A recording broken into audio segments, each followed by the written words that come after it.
Hola, yo. Hola, Pau. Les ha puesto sus libros de derecho a que no sabían que las invenciones de software tienen protección. ¿Sabías que el mundo globalizado exige respeto a las creaciones intelectuales y los bienes intangibles que han cobrado su real importancia con el devenir del tiempo? Y hoy su valía es igual o mayor que la de los bienes tangibles. Por tanto, su adecuada protección es vital para el desarrollo tecnológico y económico de los países.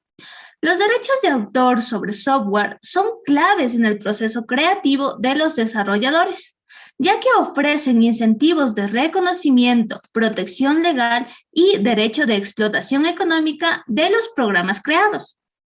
De esta manera, se impulsa el desarrollo tecnológico del país. Su importancia se evidencia desde el reconocimiento de los derechos de autor en la Declaración Universal de los Derechos Humanos, en donde se otorga la protección a los derechos morales y patrimoniales. Pero primero, ¿qué es el software? El software es una palabra proveniente del inglés que en español no posee una traducción literal, pero aún así ha sido aceptada por la Real Academia Española. Aunque no suele ser lo mismo, se sustituye por expresiones tales como programas informáticos, aplicaciones informáticas o soportes lógicos. El sistema formal de un sistema informático comprende un conjunto de componentes lógicos necesarios para que sea posible la realización de tareas específicas, en contraposición con aquellos componentes físicos que son llamados hardware. La interacción entre este software y hardware hace posible la utilización de un dispositivo electrónico. Es decir, el software envía las instrucciones que el hardware ejecuta, haciendo posible su funcionamiento. No olvides que el software tiene un componente lógico, como las aplicaciones informáticas, tales como el procesador de texto, por ejemplo Word, que permite al usuario realizar todas las tareas concernientes a la edición de texto. El llamado software de sistema, tal como el sistema operativo que básicamente permite que el resto de los programas funcionen adecuadamente, facilitando la interacción entre los componentes físicos y el resto de las aplicaciones y proporcionando una interfaz con el usuario, por ejemplo, Windows. Además que existen diferentes tipos de software, como software de sistemas. Su objetivo es desvincular adecuadamente al usuario y al programador de los detalles del sistema informático, en particular que se use, aislándolo especialmente el procesamiento referido a las características internas de la memoria, discos, puertos y dispositivos de comunicaciones, las impresoras, las pantallas y los teclados. El software de sistema le procura al usuario y al programador adecuadas interfaces de alto nivel, controladores y herramientas que mediante el apoyo permiten que el mantenimiento del sistema global. Incluye, entre otros, sistemas operativos, los controladores de dispositivos, herramientas de diagnóstico y otros. El software de programación es el conjunto de herramientas que permiten al programador desarrollar programas de informática usando diferentes alternativas lenguajes de programación varios de una manera práctica. Incluyen en forma básica editores de texto, compiladores, intérpretes, enlazadores. El software de aplicación es aquel que los usuarios llevan a cabo una o varias tareas específicas en cualquier campo de actividad susceptible de ser autorizado o asistido, con especial énfasis en los negocios. Incluye, entre muchos otros, aplicaciones para el control de sistemas y automatización industrial, aplicaciones ofimáticas, software educativo y software empresarial. Tenemos como dato curioso la existencia de un software malicioso que también es conocido como malware. Este se trata de un tipo de software que en realidad no está en ninguna de las categorías mencionadas anteriormente, sino que tiene su propia categoría de tipo de software, pues no es un software de sistema ni de aplicación y mucho menos de programación. Las aplicaciones maliciosas, como los virus, son instaladas por las víctimas en sus propias computadoras sin saberlo, afectando tanto a equipos hogareños como a redes corporativas, donde generalmente causan daños valuados en millones de dólares, ya que se pierde la información y todo esto es borrado, todos los datos de las empresas. Por ello es que el software malicioso está directamente relacionado con los crímenes y con los ciberdelitos. Es importante conocer que el software tiene 5 características fundamentales. La primera, la corrección, que facilita que éste cumpla con su objetivo. La segunda, la usabilidad, para que sea fácil de aprender. La tercera, la seguridad, para que sea resistente a los ataques externos. La cuarta, la flexibilidad, para que éste pueda ser modificado por los desarrolladores.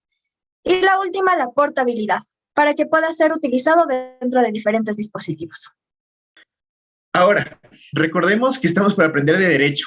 Ya que conocemos sobre el software, hablaremos de los derechos de autor y qué los contienen. Los derechos de autor son una corriente jurídica en la que ha predominado a nivel mundial al haber sido ampliamente adoptada en el derecho comparado, al haber sido adoptada por los países suscriptores del acuerdo sobre los aspectos de los derechos de propiedad intelectual relacionados con el comercio, la ADIPC, conocidos también como ATRIPS, celebrados en el marco de la ronda del Uruguay del GATT.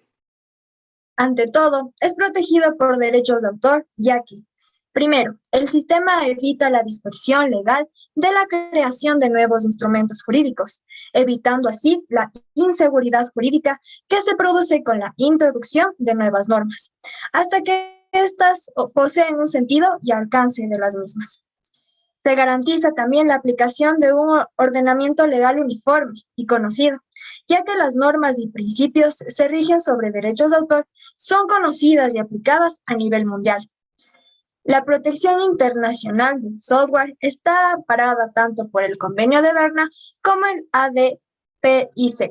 El Convenio de Berna consagra el principio de que toda obra creada en un país es susceptible de recibir de manera automática idéntica protección en los países suscriptores de dicho convenio, que son en definitiva casi todos los países del mundo. Por último, existe una marcada protección a la forma de manifestación de la idea, expresada dentro del programa tutelado, y ésta se monopoliza el fondo de la misma. Esta situación constituye patrimonio de la humanidad, debido a que la titularidad del software no puede ser concedida en forma exclusiva a una sola persona. Entérate que la protección del software es una necesidad. El software representa el resultado de un esfuerzo creativo y de inversión de tiempo, así como también de dinero, y a veces este es muy elevado. Los costos de inversión del software impulsan la explotación y la difusión de los programas, y no su limitación al uso de quien encargó su desarrollo. Y el creador del programa, que esté seguro de poder accionar contra usuarios que se beneficien sin pagar la remuneración debida, se inclinaría por una comercialización más difundida de lo que resultaría un precio menor para el público. A nivel internacional, el software tiene un régimen de patentes. ¿Pero qué es una patente? Una patente de invención es un derecho que el Estado otorga durante un cierto determinado tiempo a un inventor, lo que le permite explotar de manera exclusiva su invención, impidiendo a otros la fabricación, la venta, utilización del producto patentado, sin su consentimiento. Como contrapartida, el inventor brinda a la sociedad el producto de su investigación. Finalizado el plazo establecido, la patente pasa a ser de dominio público, por lo que es posible hacer uso de la misma sin tener que abonar ninguna regalía. También este régimen de protección tiene un alcance territorial, por lo que el solicitante debe presentar un requerimiento en cada país donde le interese proteger su inversión. El régimen de patentes no fue visto en un principio como un método idóneo para la protección legal del software. Tanto es así que varios países lo excluyen del significado de invención y por lo tanto de la protección que brinda el derecho de patentes. La Oficina de Patentes y Marcas de los Estados Unidos de Norteamérica en un primer momento rechazaba esos pedidos de patentes, utilizando como fundamento la imposibilidad de otorgar propiedad sobre una concepción mental. Pero desde 1987 se admitió patentar aplicaciones que incorporen la innovación, bajo la figura de algún conjunto inventivo que incluya el software. Por tal motivo, en la actualidad, las grandes corporaciones norteamericanas dedicadas a la producción de software entran en su país demandas por infracción a la ley de patentes, a la vez que protegen sus propios desarrollos con el mismo instrumento legal. En Europa, la Convención Europea de Patentes, celebrada en Múnich en el año de 1973, estableció expresamente que el software no es patentable. Pero en el año 2002 fue presentada una propuesta por una directiva sobre la patentabilidad de las invenciones implementadas para las computadoras, con la intención de legalizarlas dentro de esa región. Recordemos nuestra historia. La legislación nacional ha adoptado la protección jurídica del software a través de la teoría de los derechos de autor, contenida en nuestra legislación, principalmente en la Ley de Propiedad Intelectual. En diciembre de 1993, el presidente de la República, arquitecto Sixto Durán Ballén, mediante decreto ejecutivo, dictaminó lo siguiente sobre los derechos de autor de software: que el Registro Nacional de Derechos de Autor se inscribirán con la sola presentación de la solicitud pertinente de las obras que se encuentren protegidas por la Ley de los Derechos de Autor, inclusive aquellas sujetas a fijación electromagnéticas u otras, como por ejemplo los programas de ordenadores, que son los software, y las señales codificadas de satélite y en general cualquier otro derecho de autor. El registro no es requisito indispensable para el ejercicio de las acciones judiciales y para la defensa de los derechos de acuerdo con la ley y los convenios internacionales. Esto determina que los programas de ordenador se protejan en los mismos términos que las obras literarias. Dicha protección se extiende a todos los programas operativos como los programas aplicativos, y sea en forma de código fuente o código objeto.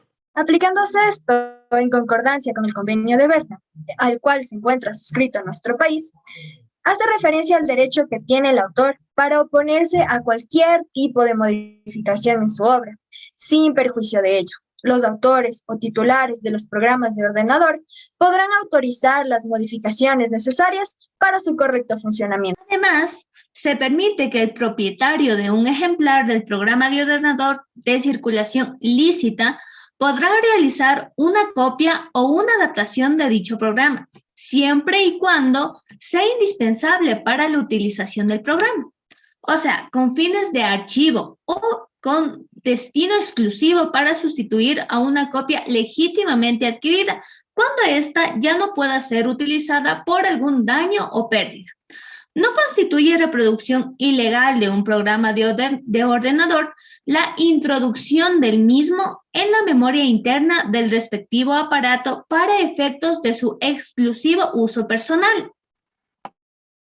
En consecuencia, no será lícito el aprovechamiento del programa por varias personas mediante la instalación de redes, estaciones de trabajo u otro procedimiento análogo sin el consentimiento del titular de los derechos. No constituye transformación a los efectos previstos en la presente decisión la adaptación de un programa realizada por el usuario para su exclusiva utilización. Se debe tener presente que las bases de datos son protegidas siempre que la selección o disposición de las materias incluidas en estas constituyan una creación intelectual. La protección concedida no se hará extensiva a los datos o información compilados, pero no afecta a los derechos que pudieran subsistir sobre las obras materiales que la conforman. La declaración del entonces presidente de la República permite precisar el criterio oficial para determinar cuál es la forma en la que se protege el software a nivel nacional, contenido en varios conceptos y declaraciones que, a pesar de no constituir novedad a nivel de derecho comparado, en nuestra legislación son considerados dentro de su época como de última data y acordes a la realidad que regía en ese entonces. De igual forma, se protege el software a través del copyright, entendiéndose como que la copia o limitación se haya prohibido, sin la respectiva autorización del autor, cabe aclarar, a menos de que dicho objeto haya caído en el dominio público, como en el caso del shareware. Ya explicado en un capítulo anterior, el copyright debe ser entendido según el criterio que se expone, como un derecho económico que tiene el autor sobre la obra que ha realizado con características que le permite tener derechos sobre las copias de su obra, a menos que las copias realizadas no tengan fines lucrativos. Para evitar copias ilegales existen varios mecanismos, como lo son la identificación de usuario y la protección del código fuente junto con el código objeto. La protección jurídica del software en Ecuador se complementa a través de otras normas como la Ley del Comercio Electrónico, firmas electrónicas y mensajes de datos, publicado en el Registro Oficial 557S el 17 de abril de 2002, que contiene una serie de normas de protección jurídica no solo al software, sino a otros aspectos como lo son los mensajes de datos, las firmas electrónicas y la tipificación de varias conductas lesivas que se constituyen a través de esta ley como infracciones informáticas. Se ha exigido respeto por las creaciones intelectuales, ya que estos bienes, a pesar de no ser tangibles, son importantes y valen lo mismo que los bienes tangibles. Por este motivo, su protección es de vital importancia. Se deben cumplir todos los derechos de la propiedad intelectual, ya que es de interés público y, por ende, para el Instituto Ecuatoriano de Propiedad Intelectual, el cual es el responsable de vigilar y perseguir las infracciones a los derechos de la propiedad intelectual. La propiedad intelectual se divide en dos ramas. La propiedad industrial, que protege las invenciones, los dibujos y modelos industriales, los esquemas de trazado de circuitos integrados, la información no divulgada, los secretos industriales y comerciales, las marcas de fábrica, de servicios y los lemas comerciales, las apariencias distintivas de los negocios y establecimientos de comercio, los nombres comerciales, las indicaciones geográficas, cualquier otra creación intelectual que se destine a un uso agrícola, industrial o comercial. Las obtenciones vegetales, la competencia desleal que comprende a todo hecho, acto o práctica contrario a los usos honestos en el desarrollo de las actividades económicas. Los derechos de autor y los derechos que están relacionados garantizan la protección y tutela jurídica de todas las obras del ingenio, en los ámbitos literario, artístico, científico, tales como los libros, los folletos, cuentos, antologías, bases de datos, obras dramáticas, composiciones musicales, obras audiovisuales, pinturas, esculturas, obras arquitectónicas y de ingeniería, ilustraciones, mapas, programas de ordenador, obras de arte aplicadas, adaptaciones, traducciones, arreglos y demás señaladas dentro del artículo 8 de la Ley de Propiedad Intelectual. La protección del software o programas de ordenador. La Ley de la Propiedad Intelectual define al programa de ordenador o software como toda secuencia de instrucciones o indicaciones destinadas a ser utilizadas directa o indirectamente en un dispositivo de lectura automatizada, ordenador o aparato electrónico o similar con capacidad de procesar información para la realización de una función o tarea u obtención de un resultado determinado, cualquiera que fuere su forma de expresión o fijación. Asimismo, la propia ley en su artículo 28 señala que los programas de ordenador se consideran obras literarias y se protegerán como tales. Dicha protección se otorga independientemente de que haya sido incorporada en un ordenador y cualquiera sea la forma en que estos hayan sido expresados, ya sea en forma legible por el hombre como lo es el código fuente o en forma legible por la máquina como lo es en código abierto, ya sean en programas operativos y programas aplicativos, incluyendo diagramas de flujo, planos, manuales de uso y en general aquellos elementos que conformen las estructuras, secuencias y organizaciones del programa. ¿Cuáles son las infracciones a los derechos de propiedad intelectual? La infracción a cualquiera de los derechos de propiedad intelectual da lugar al ejercicio de las acciones legales previstas en la Ley de Propiedad Intelectual. Estas pueden ser civiles, administrativas y penales. Hablemos de las sanciones civiles. En la vía civil, de conformidad con el artículo 304 de la ley en referencia, al infractor de estos derechos se les puede imponer una multa que va de 3 a 5 veces el valor total de las regalías que hubiera percibido el titular de los derechos por su explotación legítima, más de indemnización por daños y perjuicios causados. Luego tenemos las sanciones penales. En la vía penal, estas infracciones son pesquisables de oficio o son reprimidas con prisión de 3 meses a 3 años y además se le dará una multa que va desde los 500 a las 5.000 unidades de valor constante. ¿Cuáles son las sanciones administrativas?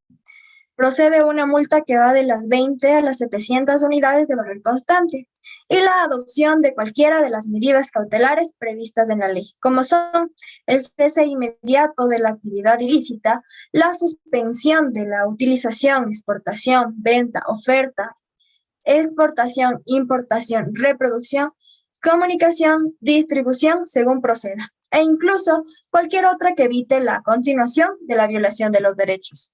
El Código de Ingenios refiere en que el artículo 4 se reconocen y garantizan los derechos de los autores y los derechos de los demás titulares sobre sus obras. Dentro del artículo 5 y vide, encontramos que el derecho de autor nace y se protege por el solo hecho de la creación de la obra, independientemente de su mérito, destino o modo de expresión. Se protegen todas las obras, interpretaciones, ejecuciones, producciones o emisiones radiofónicas, cualquiera sea el país de origen de la obra, la nacionalidad o el domicilio del autor o titular. Esta protección también se reconoce cualquiera sea el lugar de publicación o divulgación. El reconocimiento de los derechos de autor y de los derechos conexos no está sometido a ningún registro, depósito ni al cumplimiento de formalidad alguna. El derecho conexo nace de la necesidad de asegurar la protección de los derechos de los artistas, intérpretes o ejecutantes y de los productores de fonogramas. Wow. Hablemos acerca de la ley del Código Orgánico de la Economía Social del Conocimiento. El libro número 3, en el apartado segundo, contiene 3 artículos importantísimos que intentan complementar el decreto 1014. El artículo 135 que define el software libre desde sus 4 libertades. El artículo 136 que menciona la obligatoriedad del uso del software. Y el artículo 137 que habla de la libre elección de software. La obligatoriedad recae sobre el sector público y las instituciones del Sistema Nacional de Educación y del Sistema de Educación Superior.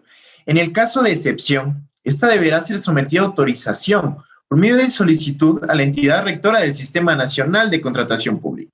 La ley ecuatoriana permite exclusivamente el software privativo cuando no existe alternativa del software libre. Ninguna de las leyes citadas, ni el decreto 1014, ni la ley COSC, consideran el software libre como un proceso transversal que involucra el sistema educativo, la sociedad civil y el Estado en construir un ecosistema sostenible en el tiempo.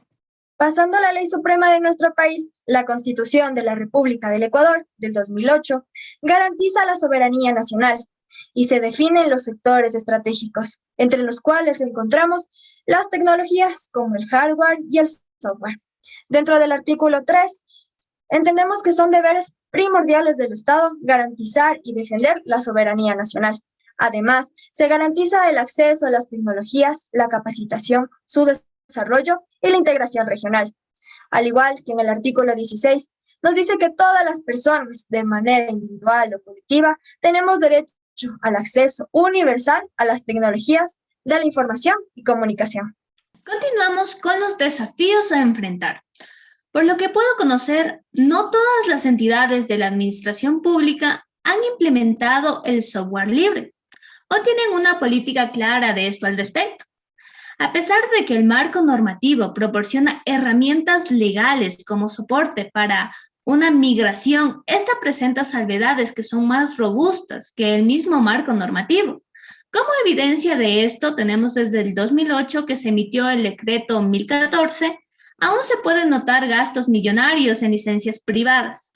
Un gran desafío que también se enfrenta a la industria es la lentitud con la que las regulaciones se crean, reforman y eliminan frente a la velocidad con la que la tecnología avanza, a lo cual hay que sumar el hecho de que generalmente los asuntos de tecnología no están dentro de la agenda pública de los legisladores, las personas que toman la decisión. Cuando lo están frecuentemente, estos no se cuentan con los conocimientos técnicos requeridos para regular de forma adecuada el sector. Ecuador necesita adecuar su marco normativo a las nuevas realidades que existen, generando regulaciones en temas como la protección de datos personales y la ciberseguridad, comercio electrónico y pagos electrónicos, por poner un ejemplo. Los desarrolladores y programadores ecuatorianos son altamente reconocidos por su talento, tanto así que cada vez más empresas estadounidenses contratan de manera remota a ecuatorianos. El problema, como en otros países de la región, es que la demanda del talento humano calificado supera altamente la oferta. Este problema, en realidad, puede ser visto como una gran oportunidad. Formar y capacitar a los profesionales en el sector de la tecnología permitirá a las empresas crecer, a la vez que mejorará sus indicadores laborales dentro del país. Enterémonos también que en Ecuador el decreto 1014 se basó en los siguientes ejes. Cumplimiento de recomendaciones internacionales como lo es la Carta Iberoamericana de Gobierno Electrónico aprobada por la 9ª Conferencia Iberoamericana de Ministerios de la Administración Pública y la Reforma del Estado, que recomienda el uso de estándares abiertos y software libre como herramientas informáticas. Este posee como objetivos fundamentales el alcanzar la soberanía y autonomía tecnológica y alcanzar un ahorro significativo de recursos públicos.